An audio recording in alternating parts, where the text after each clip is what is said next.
We are in Point Pleasant, West Virginia, and we are getting ready to try to catch some bait to go catfishing tonight.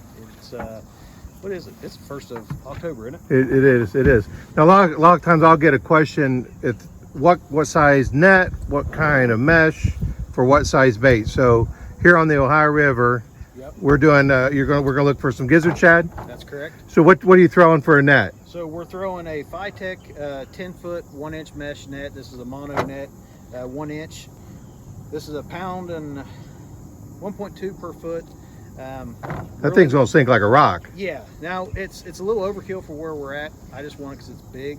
We are in West Virginia. We're actually on a tributary of the Canal River, and you know we want some big live baits. You know, 6 to 12 inch baits is what I'm looking for. So 6 inch is a little small for this net, but those 8, 10, and 12 are swimming pretty fast right now, and we want to be able to get them up. So hopefully we can get them before the sun goes down. All right, let's see what we got. And I couldn't get to the top of the water. So how deep are we here? We're only about 4 foot.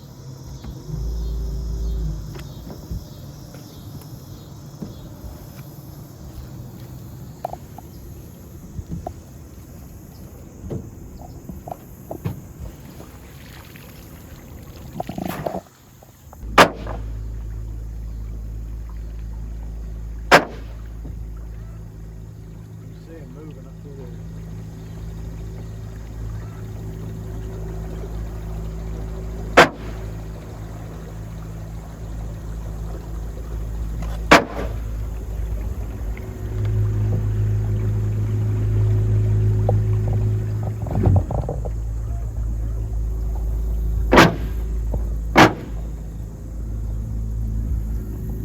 He's corralling the shad.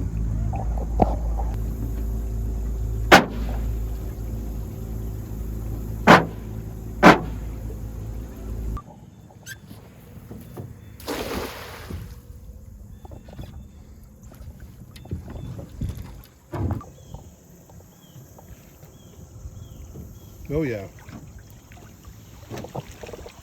What we're looking for.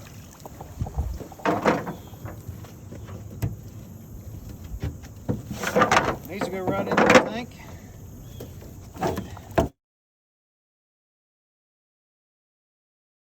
This will make perfect catfish bait.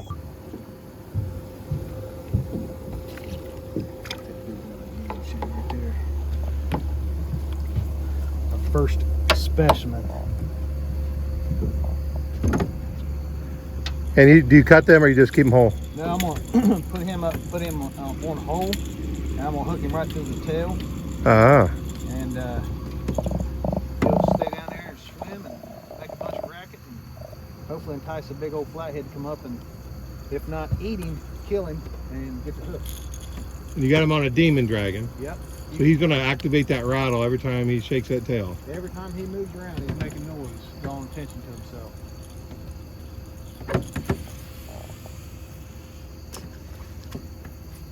We'll just let that thing ease down to the bottom and see what happens.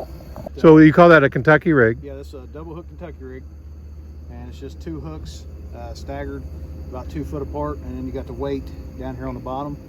And you know, if we was using different styles of bait, we could do different styles of bait or do different sizes of bait, 2 different cuts, things like that, just to mix it up. So you get all your rods rigged up and then you cast them out? Yeah. Position them? Yeah, I like to get everything set up and all the rods situated, and then cast them out so I know exactly where I casted the last one at, and I can get everything. So why wouldn't, if you got 4 different types of bait, live and froze on the ice, why wouldn't you mix that up with maybe a gizzard and a skip, or why 2 skips? We have a lot more skipjack than we do anything else. Right. So I want to use the gizzard shad alive first, and then I can use him again cut once he dies, if he doesn't get eaten alive. Okay. All right. Kind of make the best of the amount. Maximize your bait. Yeah. Now in the Mooneye, I love the variety of bait. Is that common when you do these catfish? Yes. You know, I like to have different baits, and as many as I can. Yeah. Because you just never know you never know what they're going to want from one day to the next. So again, what is a Mooneye?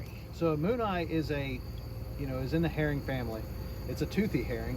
They actually have teeth, on their tongue, and you can see he's ready to go. But it's a real silver bait, big old black eye, and you can catch them on crickets and mealworms right at dusk and dawn. But you caught it on your throw net, on your cast net, Yes. which was a 1-inch mesh. Was that a 10-footer? Yeah. 10-footer, 1-inch mesh. And that is kind of like my go-to cream of the crop net. I love it. It catches big bait and kind of lets everything else go. You don't Christmas tree that, do you? No.